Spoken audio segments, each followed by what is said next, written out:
Hey guys, Dylan from Noble Records coming at you with another video. I've been asked over the years to make a top 10 video, top 10 favorite albums.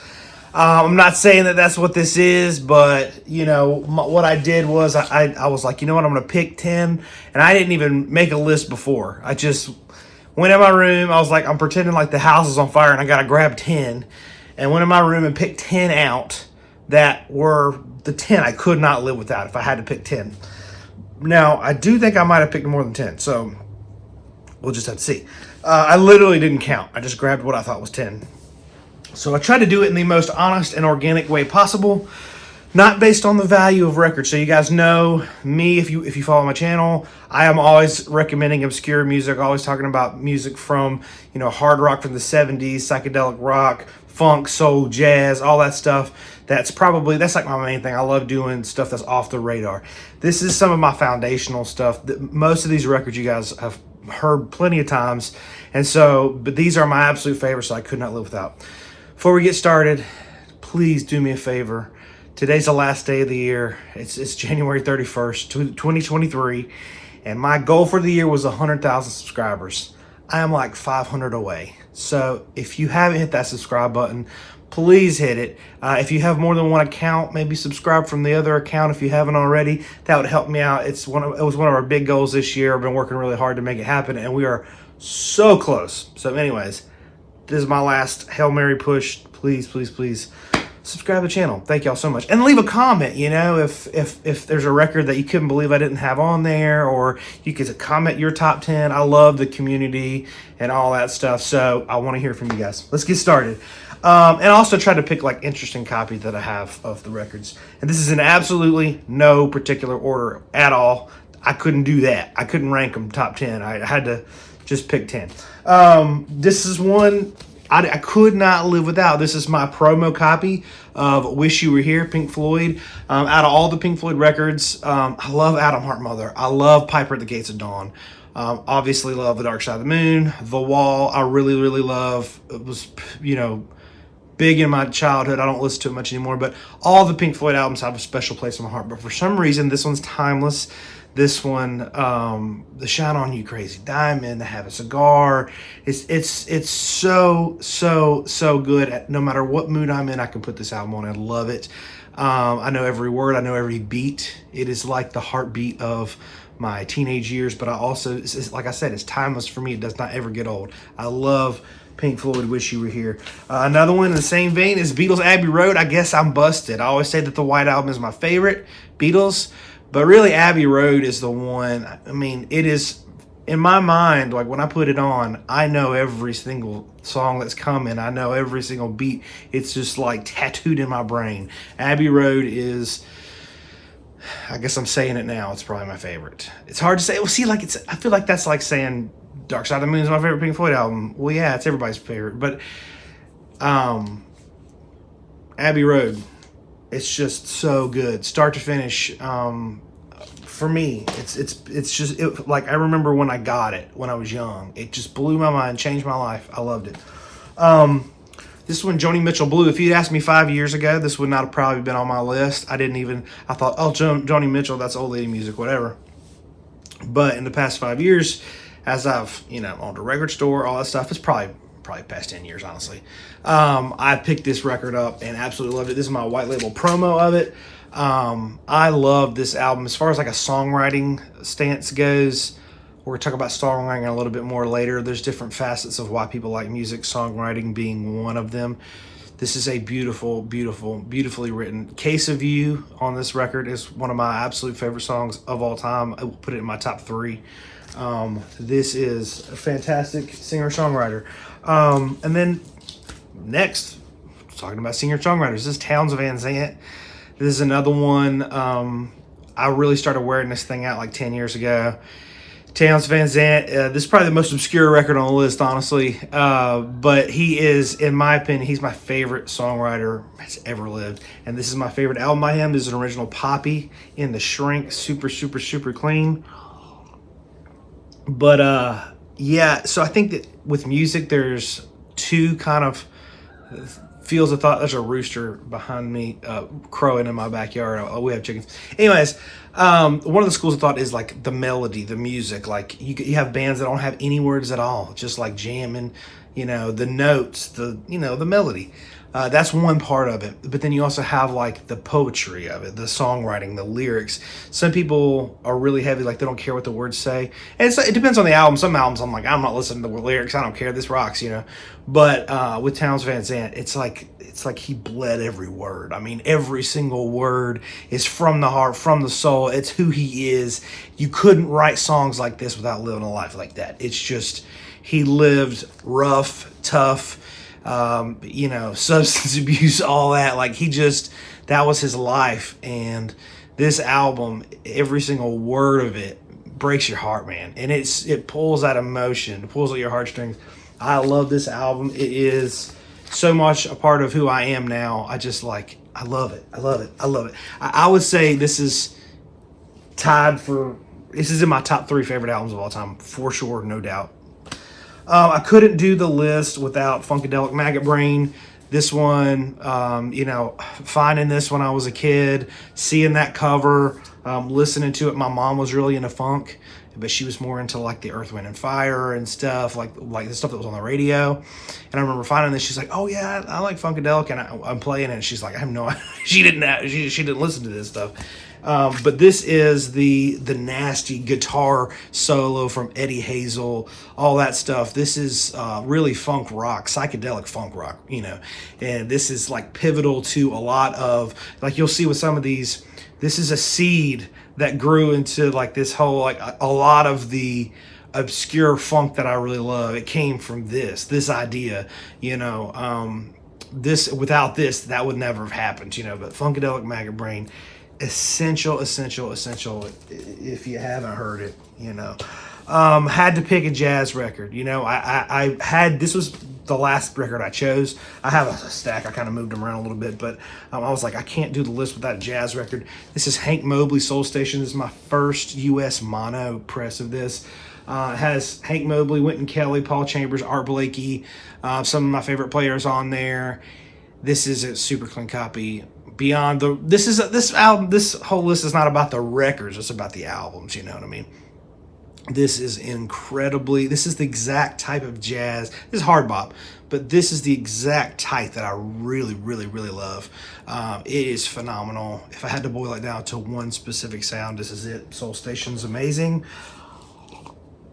Next one is Black Sabbath, self-titled. Now, as I said, we do all these obscure rock videos, and a lot of the records that I recommend sound like Black Sabbath. Black Sabbath was such a huge impact on a lot of the bands that I talk about. We have a label, the ones that I've reissued, stuff like that. Black Sabbath started something with this record, and not to mention it just being important. It's just an absolute ripper from the start to finish. It is fantastic. It is another one that's just timeless, but I love this record. It was hard to pick from the top 4 Black Sabbath which ones, but had to just go with the first one. This is my white label promo of it, but cannot express to you how important this record is to me, and the music that I listen to, how essential it is in the history of the way that my musical taste has been bent. So Black Sabbath, from a, we'll just say Grateful Dead, American Beauty. This is another white label promo. I collect promos. I really like that. They're hard to find. They sound good most of the time, but they're also just like, collectible. They're cool. But the songs on this are so good. And I remember being in high school, and that's when Freaks and Geeks came out, that TV show. And the last scene, there's a track from American Beauty on there. And I can't even remember which one it is. I haven't seen it since then, but I remember like, oh man, that's really good. And then like a few weeks later, I heard it again. I had a Volkswagen. This is crazy. I had a Volkswagen Beetle, 1974 Volkswagen Beetle. I'm not that old, but I had one because I was a hippie in high school. And I was broken down on the side of the road, and I had the radio on. That was the only time you could hear the radio, was when the engine was cut off because it was so freaking loud in there. But anyways, and Grateful Dead came back on, and I was like, man, this is so good. I remember listening to it, and it was one of those things that played a few songs in a row, and I was hooked from that moment on. Also, another thing that happened when I was broken down on my Volkswagen is my wife stopped to help me. That was the first time we met. She stopped and helped me as I was broken down on the side of the road, and that was so. Two good things came from that broken down Volkswagen Beetle. It wasn't the same time. It was two separate times. Anyways, another one is the Zombies, Odyssey and Oracle. This is another one, might be a little bit of a curveball. It's not as popular as the rest of them, but when I first started getting into Psych, this was one of those records that I was looking for like crazy. I absolutely love this record so much. But this is just quintessential psychedelic psych pop almost, and I don't really like psych pop that much. I'm more like the heavy mind-bending stuff. But this one, it has Time Season on it, which is everybody's heard that song. It's been in movies like crazy. But Rose for Emily, that's such a killer song. The whole album is just a saga. It's incredible. This would be definitely in my top 5 favorite albums. I mean, I said for a long time that this is my number 1. It's that good. So good. Oh, look. I accidentally grabbed 2 copies of Black Sabbath Volume 1. This is the Vertigo Swirl. UK Vertigo Swirl. Okay. For probably 10 to 15 years, I said that this was my favorite album of all time. And it is way up there. Like I said, I stopped ranking them by numbers a long time ago because it's just hard to say. It depends on what mood I'm in. This is Led Zeppelin 3. This is my mono promo. So probably my favorite copy that I have. But Led Zeppelin 3 was so good. Zeppelin's my favorite band. If you've heard me listen to me talk for more than 3 seconds, you know Zeppelin's my favorite band. But this album is so good. Everybody knows Zeppelin 4. Zeppelin 1 came out of the gate swinging, super heavy blues rock. Led Zeppelin 2 comes out, and it is heavy metal, it's heavier. You got the Whole Lot of Love, you got the Moby Dick, it is just fire-breathing dragon. And then they come out with Zeppelin 3. And it starts off with, imagine, you're listening to the first 2 albums, and you can't wait for Zeppelin 3 to come out. And then, boom, you put it on, track 1, an immigrant sound, and you're like, yes, the Vikings. And then it goes into like acoustic, and you're like, what the heck is this? That's what this, and it was such a brave thing for them as a band to do, but it made them out to be more than just like a heavy band. They could write good songs, They had the acoustic songs on here, the softer songs on here are so good. I have so many memories and heartstrings attached to this record. It is my favorite Zeppelin record. I love it so much. Zeppelin 3. It's so good. Here's a few extras. I know I'm past 10. I'm probably at like 12 to 15 at this point. This is the Allman Brothers, Eat a Peach. Another one from my youth. I absolutely love this record. Start to finish is a beautiful album. Allman Brothers are one of my favorite bands. I've seen them live more than any other band. Love the Allman Brothers. This album is an absolute masterpiece. 2 LP, incredible. There's a whole history there with Dwayne Allman, all that stuff. And then right as I was picking all the records, and like I literally had sat down to film the video, and I'm like, dang it, I can't do it. Nirvana Bleach, I gotta put it in there. I had to put a Nirvana album in there. But oh my gosh, when I heard this, I was 12 years old, and it scared the crap out of me. I couldn't listen to it. I was like, I can't. So then I went and listened to Nevermind, and I listened to In Utero, and I really liked those for a few years. And then when I went back to Bleach, I could hear something familiar in there that I really liked, the original Nirvana sound, and it just took me in at that point. I was like, oh my gosh, it's so good. I'd never heard anything that heavy in my life before when I was 12. It terrified me. So it kind of took me getting used to Kurt Cobain and the stylings and all that stuff to, baby step me into it. But man, this was like my intro to heavy music. Before that, I never listened to anything. Like, I know this isn't punk, but anything hard like that, it was just. But this is such an important album for me. And then this doesn't count because it's not technically an album. It's like an EP, double EP. And that is Alice in Chains, Jar of Flies, Sap. This is an original US promo. This album, God, there's not many records that you put it on and you feel it like this. I mean, you're like, and you're like, oh man, it's so good, but it's so bad. Yeah, it's it just makes you feel depressed in the best way. Alice in Chains, I love Alice in Chains, but this is my favorite thing they ever did, and I thought I would add it to the list since it's not technically an album. So I don't know how many. You guys let me know how many albums that was. Before I close up shop, I want to let you guys know one of the things that we do is we do exclusive releases. So we work with other labels to put out albums that we really, really like, obscure albums that may have never been released or are super rare. Like this album, this Wara, I think we've got like 10 copies left on our website.